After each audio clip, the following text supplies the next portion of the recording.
베드로전서 2장 18절에서 25절까지의 말씀입니다.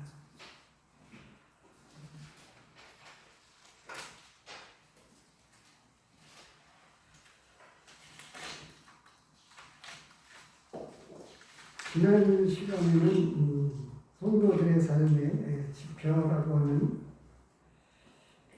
세 가지 내용으로 17절까지의 말씀, 2장 11절에서 17절까지의 말씀을 보았습니다. 육체의 정욕을 제어하라. 제도와 법 앞에 순종하라. 자유를 남용하지 말고 자유의 종으로 살라. 이런 말씀으로 11절에서 17절까지의 말씀을 봤습니다. 이제 남은 부분에 이제 우리로 오늘날 이야기하면 이제 직장 생활에 해당되어지는 부분에서 당시의 상황은 종으로 살고 있었던 낮은 계급이라고 이야기를 해야 되나요? 대부분의 유대인들 가운데에서 구원받은 소수의 성도들과 그리고 핍박으로 말미암아 흩어졌던 몇몇 사람들에 의해서 이 복음은 놀랍게 역사되어져서 이방인에게도 복음이 증거되어졌지만 베드로 전서를 기록한 내용 가운데에는 흩어져 있는 유대인들을 더 특별히 언급해주고 있기 때문에 그 유대인들이 대부분 많은 가운데서 종으로 노예로 이렇게 살고 있는 사람들이 많이 있었던 것을 기억하면 좋겠습니다.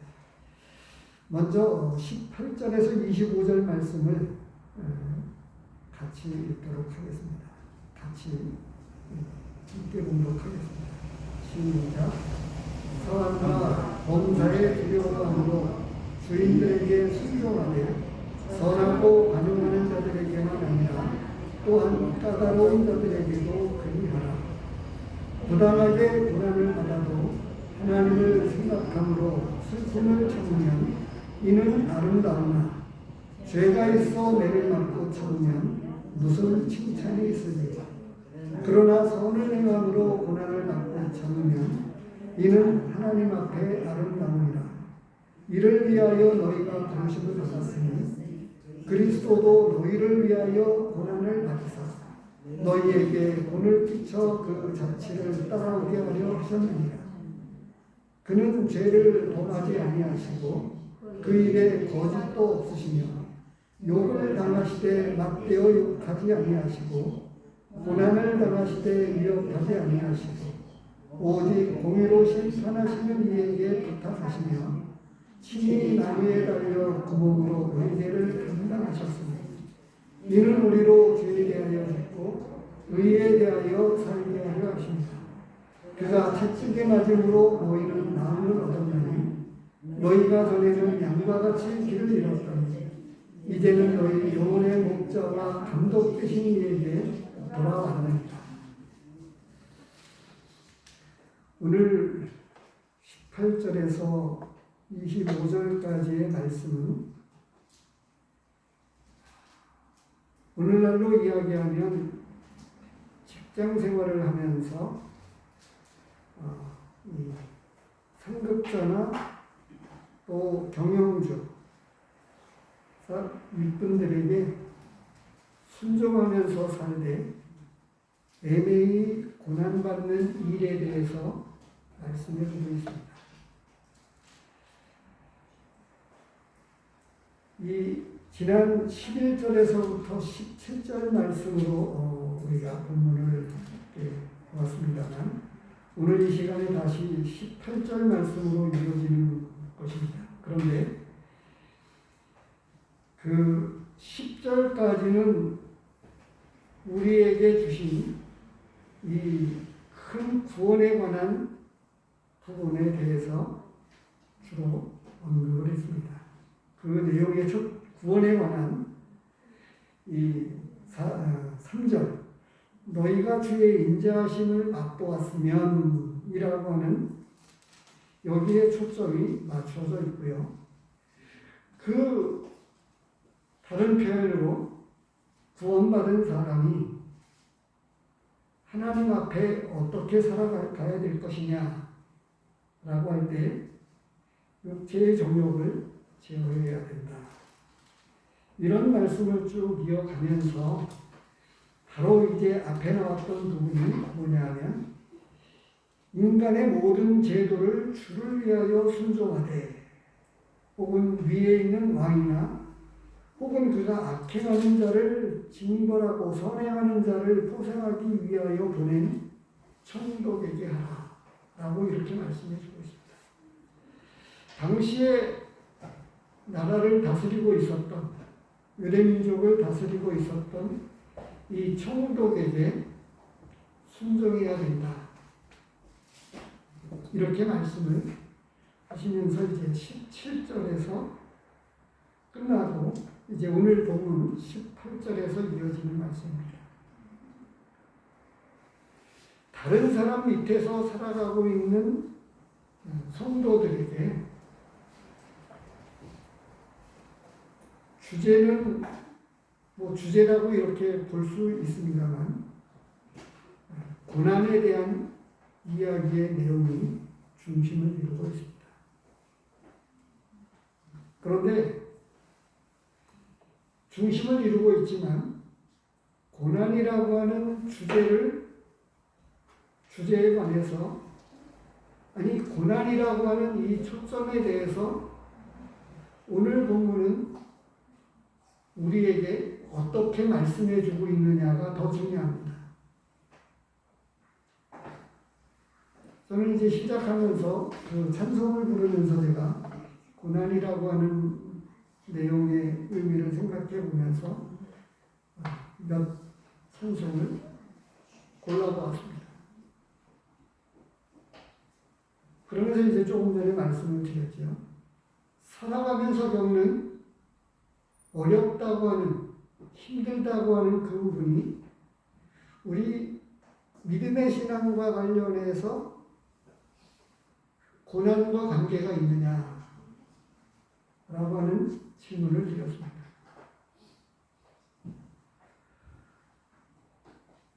종으로 살아가면서 윗사람에게서 받는 애매한 고난에 대해서 말씀을 하고 있습니다.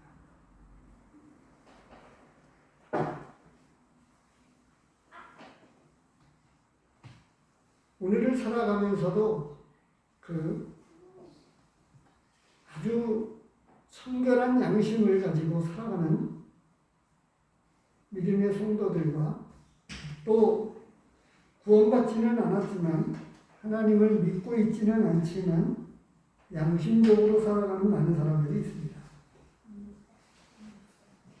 근데 오늘 본문은 윗사람들에게서 받는 애매한 고난에 대해서 말씀하고 있습니다. 부당하게 고난을 받아도 라고 말씀을 하고 있습니다. 그래서 이 윗사람들에게 너그럽고 관용적인 상사가 있지만 까다롭고 괴롭히는 상사들에게도 윗사람들에게도 순종해야 된다라고 말씀해 주고 있습니다.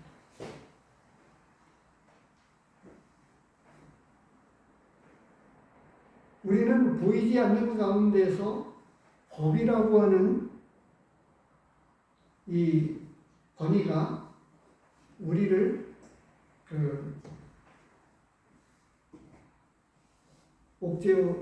옥죄이게 합니다. 오늘 제가 자동차 검사를 받았거든요. 근데 1차 불합격을 받았었습니다. 경유 차량인데요.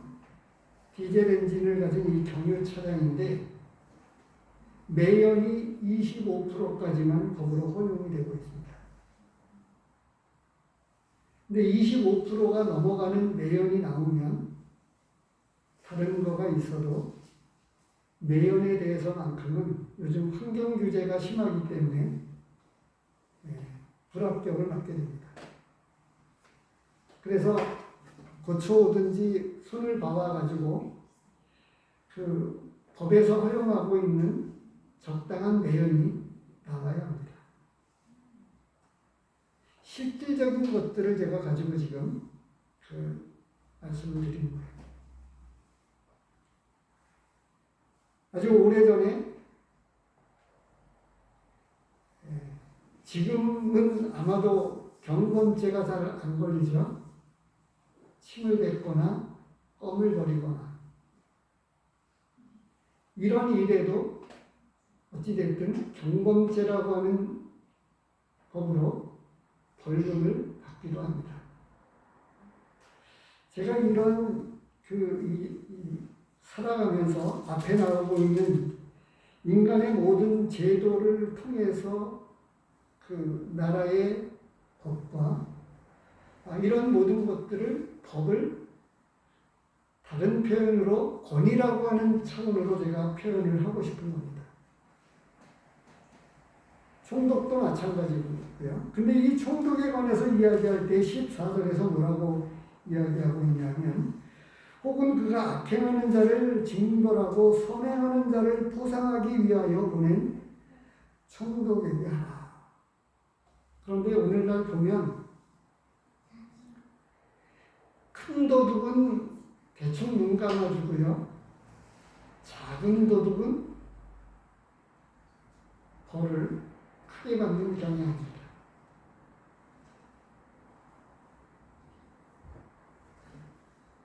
제가 말씀을 드리고자 하는 이러한 모든 것들은 우리 믿는 성도들이 하나님의 권위 아래 있다라고 하는 것을 알아야 하는데 이 하나님의 권위는 이 세상을 살아가면서 하나님의 권위를 위임하고 있습니다.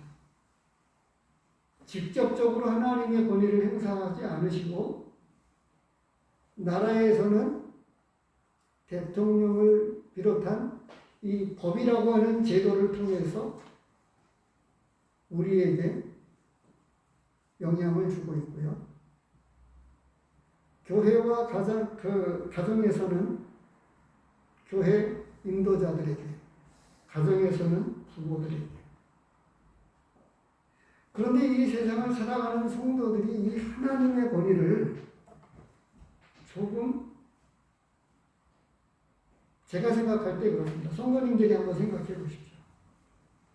하나님의 권위를 얼만큼 의식하고 있을까요? 지금 우리 김정숙 자매님의 두 자녀들이 와 있습니다만 어린 자녀들은 부모의 보호 아래, 부모의 권위 아래 늘 일상생활의 모든 것들에 관해서 타치를 받습니다. 우리 성도들에게, 어른들에게 하나님의 권위는 어떻게 나타날까요? 그래서 직접적으로 지금 당장 어떤 하나님의 이 권위가 나타나지지 않는 것처럼 보이지만 하나님은 이 일들에 대해서 그때마다 하신 말씀 가운데 뭐라고 말씀하냐면 행한 대로 갚으신다 이렇게 말씀해 주고 있습니다. 행한 대로 갚는다 이렇게 말씀해 주고 있습니다.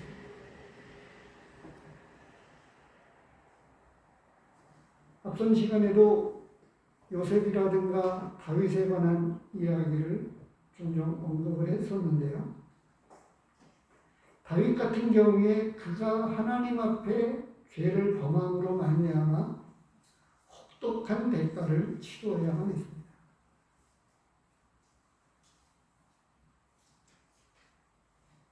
믿는 사람들이, 하나님을 아는 하나님의 백성들이 눈에 보이는 상사에게만이 아니라 하나님 앞에서 순종하면서 살아가야 되는데,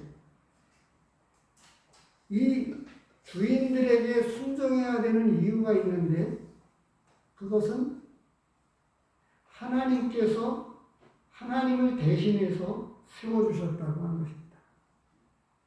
그래서 까다로운 자들에게도 순종해야 된다라고 18절 말씀은 우리에게 말씀해 주고 있습니다.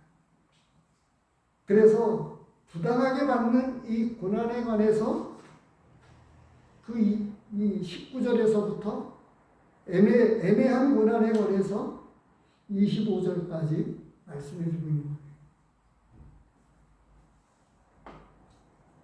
근데 이 고난에 대한 주제가 아니고요, 그 애매한 고난, 부당한 고난일지라도 그 고난에 관해서 하나님의 말씀은 우리에게 무엇을 말씀해 주고 있느냐 하면, 첫 번째로 고난은 애매한 고난, 부당한 이 고난에 대해서 아름다운 상급이 있다라고 우리에게 말씀해 주고 있습니다. 19절에서는 단순하게 이렇게 표현하고 있습니다만, 저는 이것을 아름다운 상급이다 라고 이렇게 정의를 했습니다. 19절을 보겠습니다. 부당하게 고난을 받아도 하나님을 생각함으로 슬픔을 참으면 이는 아름다우나, 이렇게 말씀해 주고 있어요. 상사가 어떻게, 윗사람들이 어떻게 할지라도 하나님 앞에서 순종해야 된다라고 하는 차원에서 말씀은 우리에게 말씀해 주고 있어요.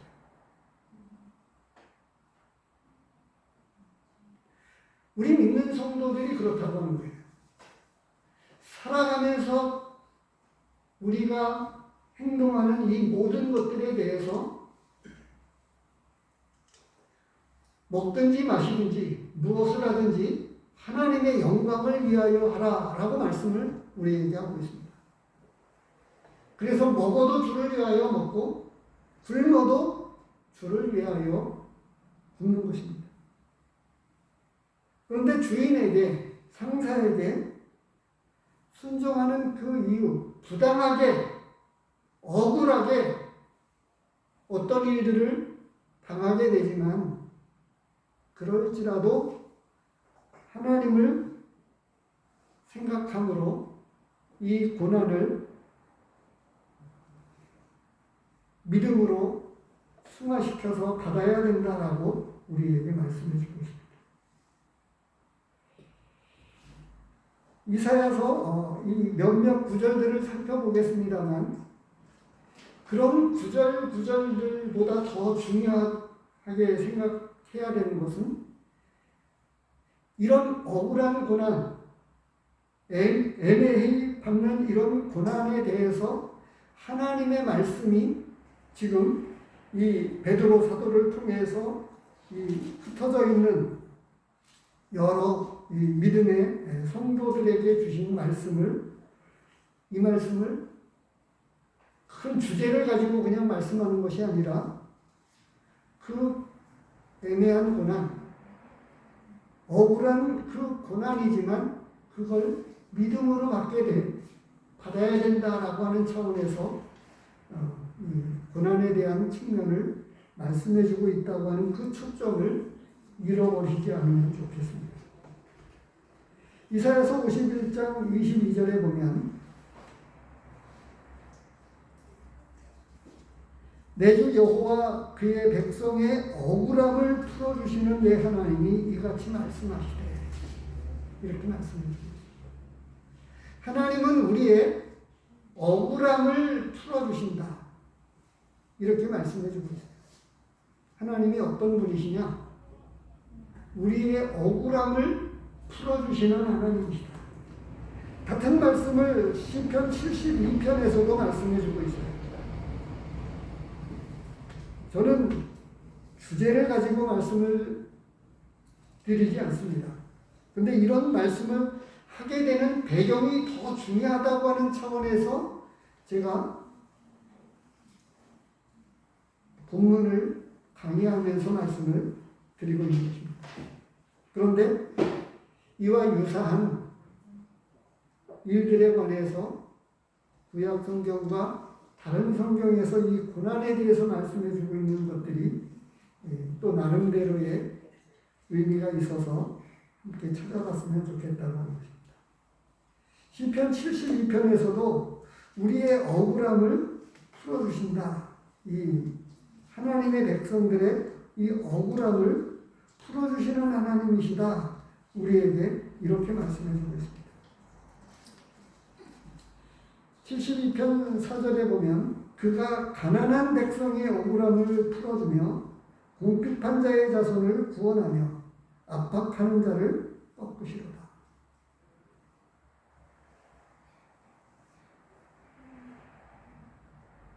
로마서에서도 말씀해 주고 있는데요. 원수 갚는 것이 내게 있다 라고 이렇게 말씀을 하시고 하나님께 맡기라고 말씀해 주고 있습니다.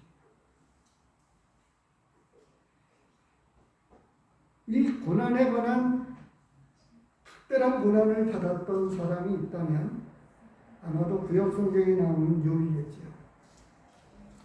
이 욥에 관해서 두 군데를 좀 찾아보겠습니다. 욥기서 3장입니다.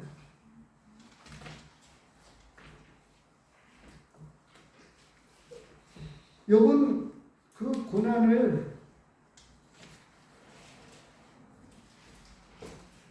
사단에 의해서 받게 되었죠. 그런데 욥은 그 일어나는 일들을 고난을 어떻게 보았는가 하는 것입니다. 3장 20절 말씀을 보면 3장 자체가 그렇습니다만 특별히 고난에 대해서 욥이 그 자신을 어떻게 생각했냐 하면 3장 20절입니다. 어찌하여 고난당하는 자에게 빛을 주셨으며 마음이 아픈 자에게 생명을 주셨느냐. 이러한 자는 죽기를 바라도 오지 아니하니 땅을 파고 숨긴 보배를 찾음보다 죽음을 더 구하는 것을 더하다가 무덤을 찾아 얻으면 심히 기뻐하고 즐거워하나니 하나님에게 둘러싸여 길이 아득한 사람에게 어찌하여 빛을 주셨는가. 자신을 한탄합니다.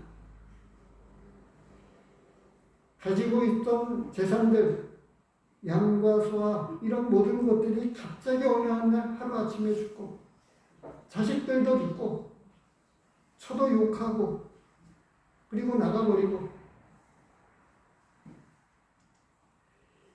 그리고 심지어는 자신이 감당할 수 없는 큰 병을 가지고 그러면서 한탄 가운데서 이런 낙심어린 마음을 씁니다. 그러다가 끝에 가서 뭐라고 그러죠? 욥기 42장에 보면 그가 이야기합니다.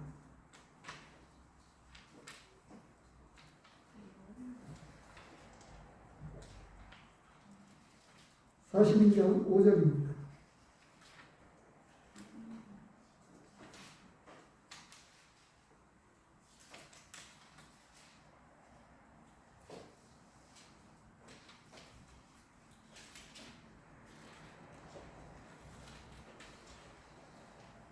내가 주께 대하여 귀로 듣기만 하였사오나 이제는 눈으로 주를 배웁나이다. 그 많은 고난의 긴 시간을 통과하고 난 이후에 그리고는 지금까지 그가 하나님 앞에 한탄하면서 그리고 비난하는 친구들 앞에서 했던 그 이야기에 대해서 한마디로 이야기하면 그는 회개하고 있습니다. 그러면서 그 회개 가운데에 5절 말씀 가운데서 그는 이렇게 이야기합니다. 내가 주께 대하여 귀로 듣기만 하였사오나 이제는 눈으로 주를 배우나이다. 다시 한번 질문을 다시 한번 더 드리겠습니다. 같은 질문인데요.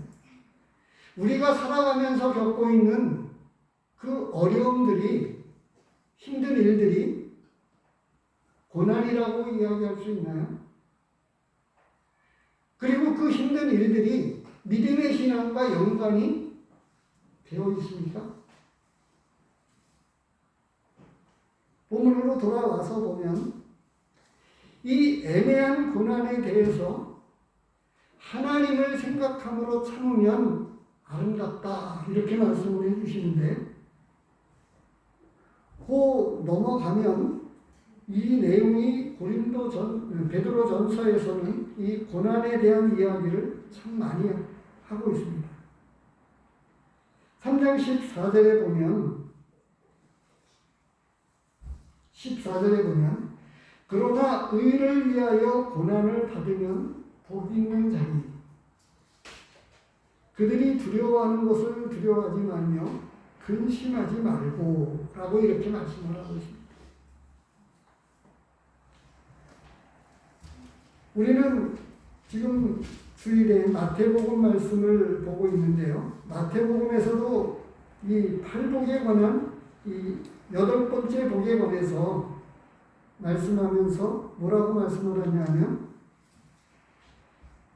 그 고난에 대해서 상이 있다. 의를 위하여 박해를 받는 자는 복이 있나니 천국이 그들의 것이다. 나로 말미암아 너희를 욕하고 박해하고 거짓으로 너희를 거슬려 모든 악한 말을 할 때에는 너희에게 복이 있나니 라고 말씀을 하고 있습니다. 그래서 이 애매한 고난, 부당하게 이 받는 고난에 대해서 아름답다라고 이 본문에서는 이 구절에서는 그렇게 표현하고 있지만 3장에 가서 보면 복이 있다라고 말씀을 하고 있고 신구약 전체에서 애매한 고난, 부당하게 받는 그리고 믿음으로 말미암는 고난에 대해서 그것은 복된 것이다. 이렇게 우리에게 말씀을 하고 있습니다. 근데 우리는 성경을 갖고 있기 때문에 어떻게 되죠? 고난이 오면 피하고 싶고 그리고 욥기서 고백을 보았던 대로 차라리 죽고 싶다. 이렇게까지도 우리는 말할 수 있는 거예요.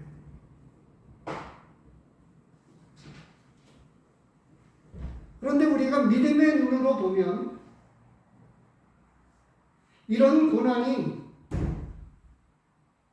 하나님 앞에서 복된 것이라고 우리에게 말씀해 주고 있습니다. 우리의 일반적인 상식으로는 이해되어질 수 없는 부분으로 말씀해 주고 있다고 하는 거죠. 근데 이 고난에 대해서 더 한층 깊이 있게 나아가면서 말씀해 주고 있습니다.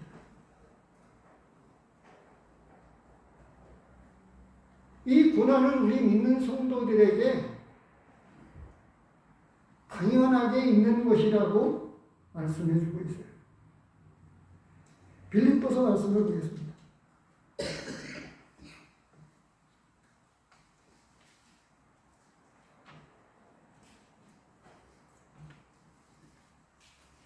빌립보서 1장 29절에 보면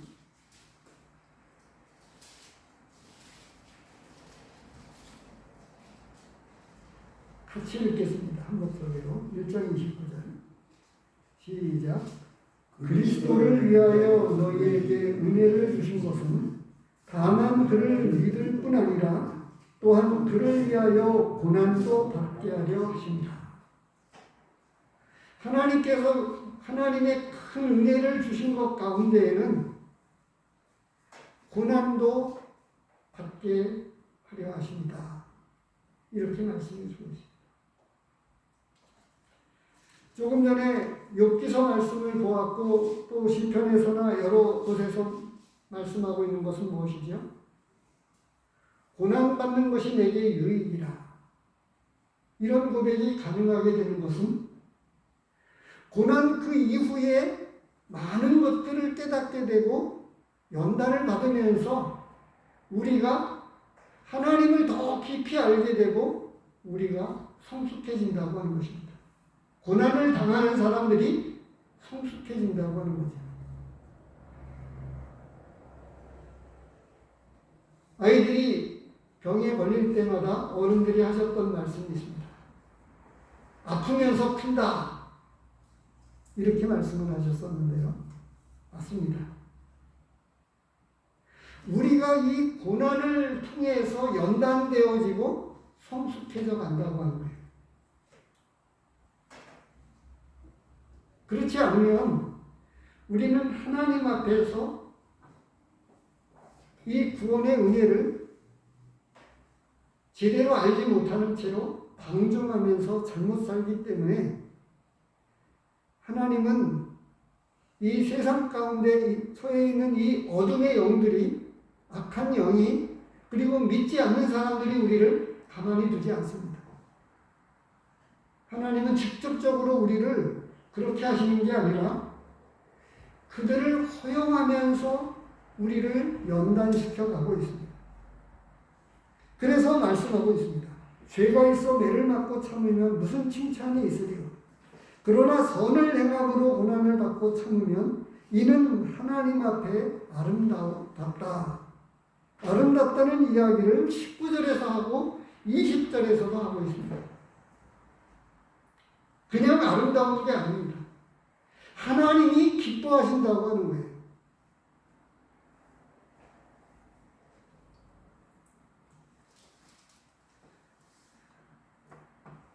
오늘날 보면 온실 속의 화초처럼 이런 어려움들을 자녀들에게 그 어려움들을 피하게 요즘 자녀 교육을 그렇게 하고 있습니다.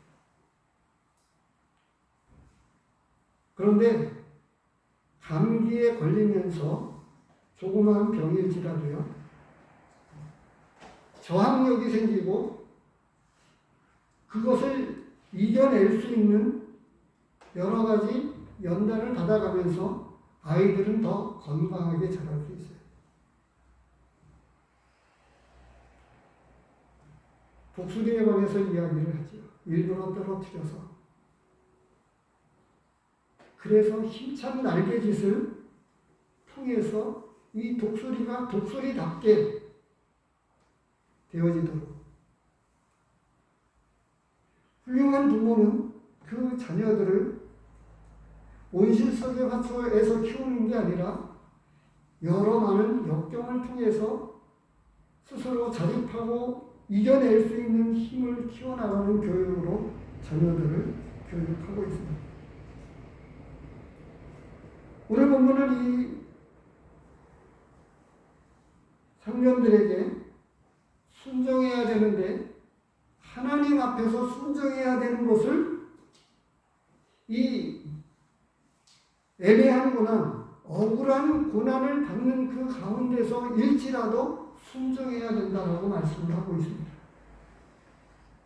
왜 그래야 되느냐? 그 첫 번째가 상급이 있기 때문에 우리에게 오히려 그것은 복되다. 오늘 본문에서만큼은 그것을 아름답다라고 이렇게 강조하고 있는 것입니다. 또 다른 여러 말씀을 찾아보고 싶습니다만 한 군데 말씀을 더 보겠습니다. 디모데후서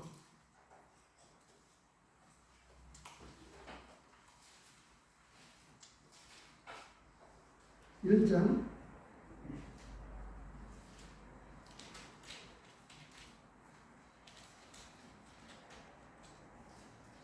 8절입니다.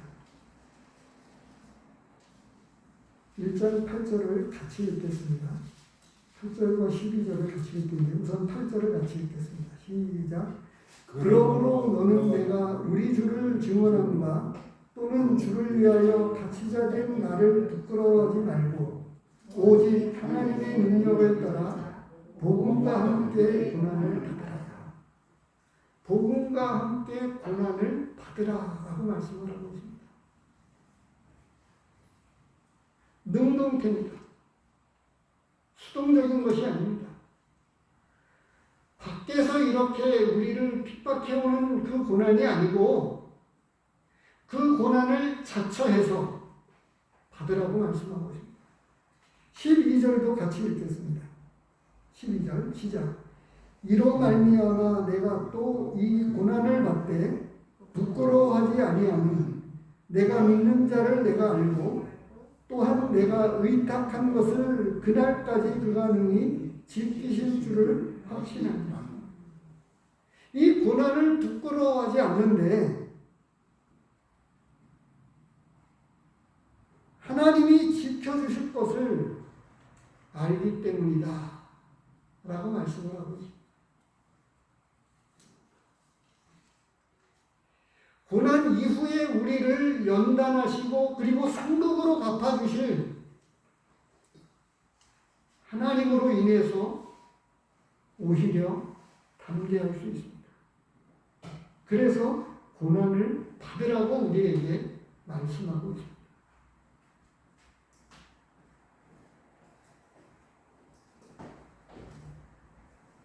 그래서 본문은 표현이 이상한 것이 아니라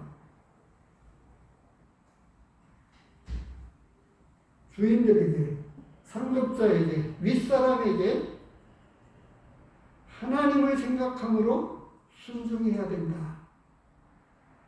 그것이 때로는 억울하고 애매한 그리고 부당한 일일지라도 순종해야 된다라고 그런 고난을 감내해야 된다고 말씀하고 있습니다.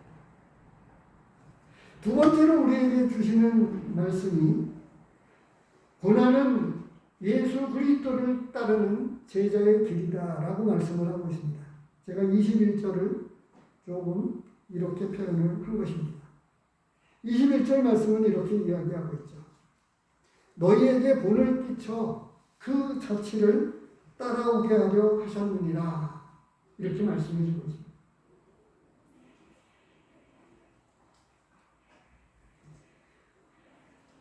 그 앞에 21절 서두에는 뭐라고 말씀하고 있죠? 이를 위하여 너희가 부르심을 받았으니 라고 말씀하고 있어요. 이를 위하여 부르심을 받았다.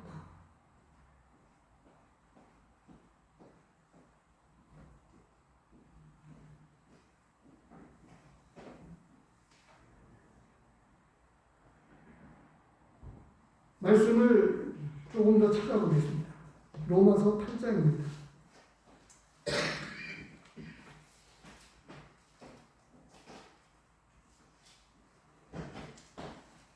17절입니다. 8장 17절. 자녀이면 또한 상속자, 곧 하나님의 상속자요. 그리스도와 함께한 상속자니 우리가 그와 함께 영광을 받기 위하여 고난도 함께 받아야 할 것입니다. 고난 그 이후에 큰 영광이 우리에게 있다라고 말씀해 주고 있는 것입니다. 본문은 앞서 가신 그 주님이 본을 끼쳐서 그 자취를 따라오게 하셨다고 말씀해 주십니다. 그런데 앞으로 더 그렇겠습니다만 더 여러 가지 기후변화와 또 전쟁과 기근 이런 것들로 인해서 살기는 더 힘들어져 갈 거예요. 그 가운데 고난은, 어려움은 우리에게 계속 다가오게 될 것입니다. 그런데 우리는 그 너머를 보아야 합니다. 그것은 뭐냐면 고난 이후에 우리에게 하나님께서 갚아주실 하나님은 갚아주신다. 억울함을 풀어주신다. 이렇게 곳곳에서 우리에게 말씀하시고 영광으로 우리에게 갚아주신다고 말씀을 해주고 있습니다.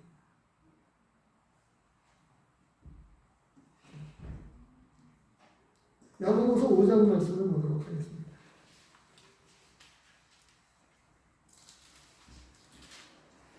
야고보서 5장 10절입니다.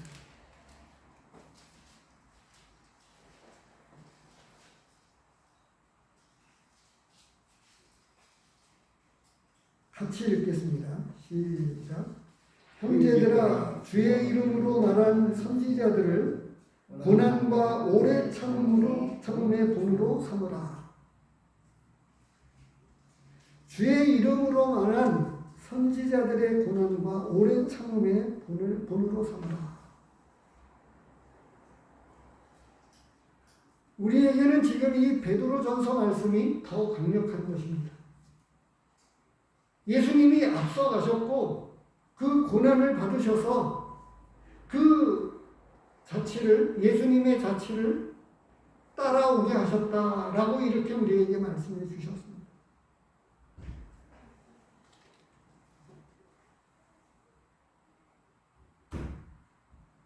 그런데 우리는 이런 고난을 당하게 될 때 해야 하는 한 가지가 있어요.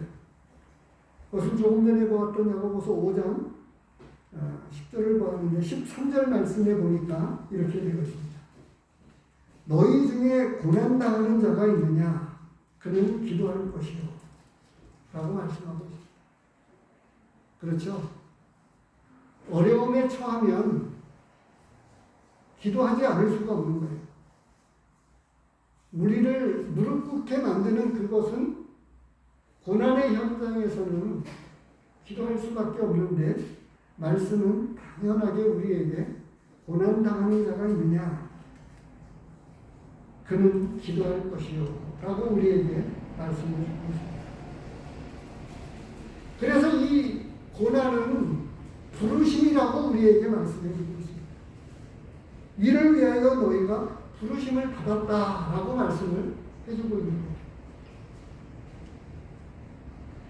세 번째로 우리에게 말씀해 주고 있는 것은 예수님의 십자가의 고난입니다. 22절에서부터 24절까지 말씀, 아니 25절까지 말씀이 나머지 부분이 우리가 주일 예배 때에도 자주 찾아보는 예수님의 고난입니다. 22절 말씀서부터 제가 봉독해 드리겠습니다. 그는 죄를 범하지 아니하시고 그 입에 거짓도 없으시며 욕을 당하시되 맞대어 욕하지 아니하시고 고난을 당하시되 위협하지 아니하시고 오직 공의로 심판하는 이에게 부탁하시며 친히 나무에 달려 그 몸으로 우리 죄를 담당하셨습니다. 이는 우리로 죄에 대하여 죽고 의에 대하여 살게 하려 하십니다. 그가 채찍에 맞음으로 너희는 나음을 얻었나니. 예수님의 고난이 나에게 어떤 의미가 있습니까?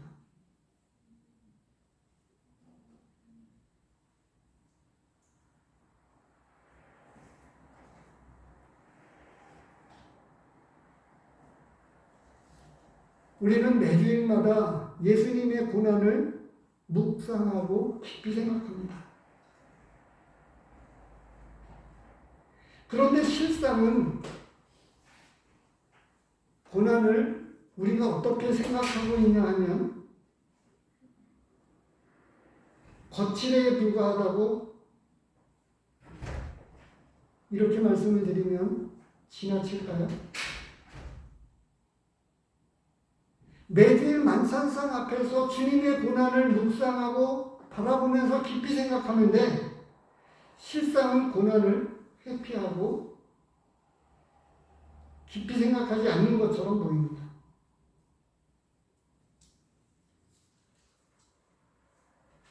빌립보서 말씀 3장을 보도록 하겠습니다. 빌립보서 3장입니다.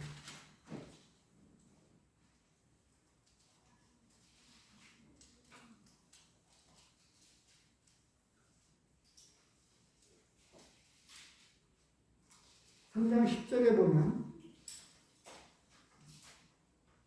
바울 사도는 자신이 한 사람의 믿음의 사람으로 그리스도의 고난을 어떻게 받아들였는지에 대해서 고백하고 있습니다.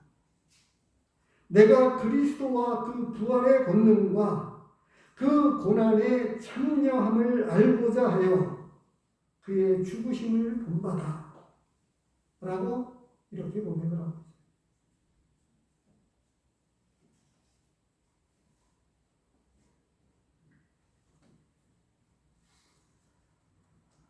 어떻게 해서 구원받은 성도들이 하나님의 은혜를, 긍휼하심을 입게 된 하나님의 은혜를 입은 자들이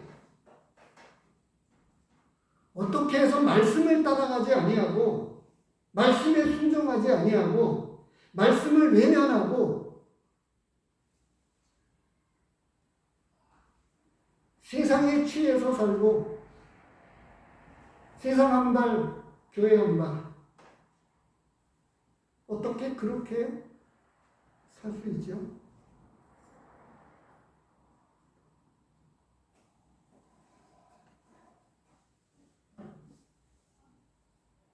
제가 예수 그리스도를 영접하고 나서 교회 안에서 발견한 것은 진짜 믿음의 성도는 자매님들은 너울을 쓰면서 순종하는 모습으로 섬겨가는 것을 보았습니다. 제가 고등학교 2학년 때 예수 그리스도를 영접하고 믿었는데요. 먼저 믿은 자매님들이 당시에는 이런 의자가 대부분 없었습니다. 아마 한참 이후에 10년이 지나가면서부터였나요? 의자를 놓아야 되느냐, 말아야 되느냐. 그것이 꽤 오래 갔습니다. 그래가지고 일부 관절이 좋지 않으신, 무릎 관절이 좋지 않으신 분들 때문에 앞자리에만 몇 개의 의자를 놓았습니다. 근데 당시에 제가 방석을 이렇게 깔고 거들려고 하면 이런 건 우리 자매들이 하게 놔두세요 라고 제 이름도 그냥 안 불렀습니다. 자매님들이 나이 어린 저에게 민복 형제 그거는 우리가 할 때 놔도 그렇게 하지 않고 이 형제님 그거는 자매들이 하는 거예요. 놔두세요. 그렇게 말씀하셨습니다. 미스 자매님들이요. 지금도 이름을 그대로 쓰고 있습니다. 석수역이라고 하는 그 역까지 그 철길을 건너서 당시에 포장이 되어 있지 않는 그 안쪽으로 철길을 걸어서 도로는 이쪽에 있었고요. 한참 안에 들어가 있는 마을이 있었는데 어린 아이들이 주일학교를 다니는데 데리러 갔다가 또 데려다 주고 이런 일을 반복했습니다. 근데 비포장이었었어요. 진흙이었습니다. 미수자매님들이 비 오는 날 우산 쓰고 구두를 신었겠죠. 근데 그 구두가 빠지는 거예요. 그런 아름다운 그냥 보기 좋게 너울을 쓴 게 아니고 그 너울 쓴 모습 그대로 순종하는 삶의 모습을 교회 안에서 그리고 그의 삶의 현장 가운데서 그런 모습을 보았습니다.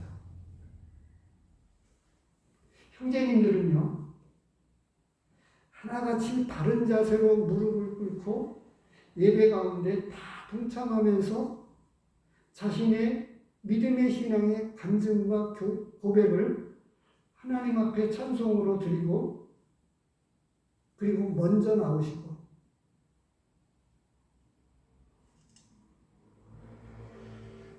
당시에도 지금 사역을 하고 계시는 형제님들이 있고 이제 곧 은퇴를 하셨다고 하는 이야기도 들었는데요.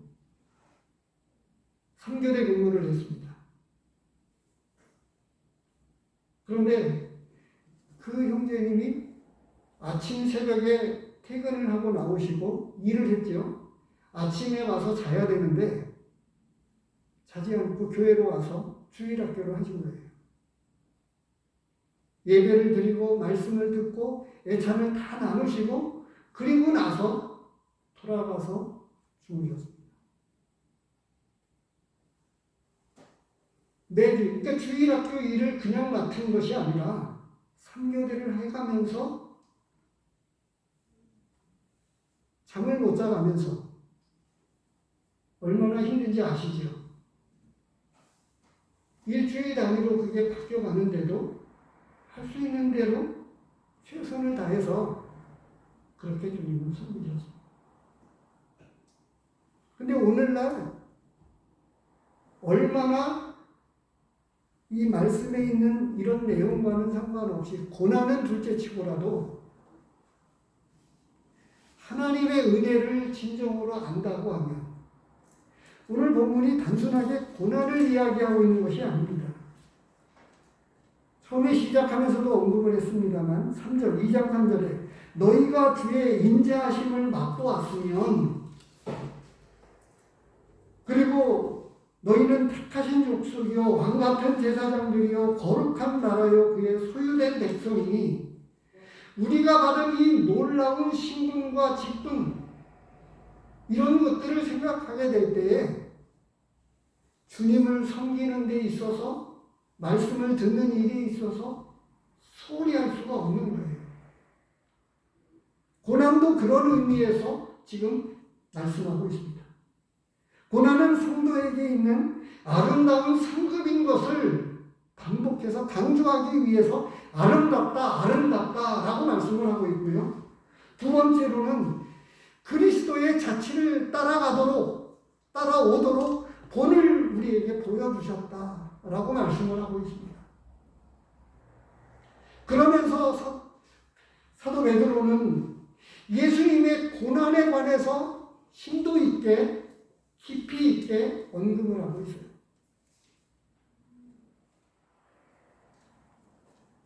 우리도 이 말씀을 자주 묵상하고 만찬상 앞에서 봅니다만 그런데 우리는 어떻게 해서 복음과 함께 고난받는 일에 등한히 하고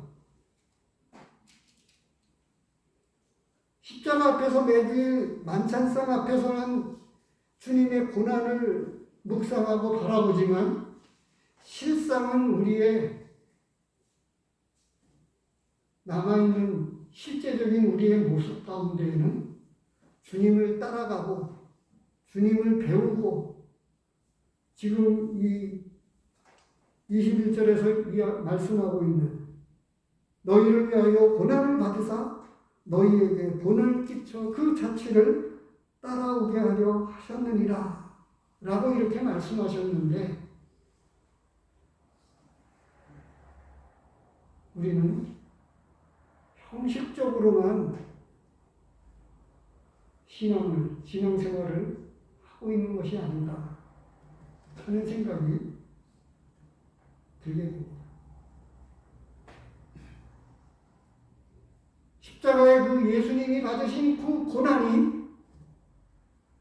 제가 빌립보서 3장 말씀을 언급했습니다만 우리는 그렇기 때문에 말씀 앞에 나아가고 주님을 따라가는 이 제자에게 그 십자가의 고난이 바로 나에게는 큰 의미가 되어서 그래서 25절에 결론적으로 말씀하고 있습니다. 너희가 전에는 양과 같이 길을 잃었더니 이제는 너희 영혼의 목자와 감독 되신 이에게 돌아갑니다. 목자와 감독이라고 하는 단어를 주목해 보시기 바랍니다. 우리가 길을 방황하다가 참된 주인을 알게 되었습니다. 목자이신 하나님을 우리가 알게 되었어요. 그래서 목자를 따라가고 그분을 이 하나님 앞에 따라가 보면 푸른 조장으로 우리를 이끄시는 하나님을 경험하게 되는 것을 시편에서도 우리는 자주 언급을 하죠. 근데 실상은 우리에게 주님을 따르는 삶이 없다면 입술로만 우리가 우리의 주님을 날마다 매주일마다 고백하고 감사하지만 그것이 진짜 감사가 되기 위해서는 예수님의 고난이 우리의 삶 가운데 영향을 미쳐야 됩니다. 영향을 미쳐서 무엇인가의 열매를 우리의 삶을 바꾸어가는 어떤 것이 있어야 된다라고 하는 것을 말씀해 주셨습니다. 기도하겠습니다. 아버지 하나님,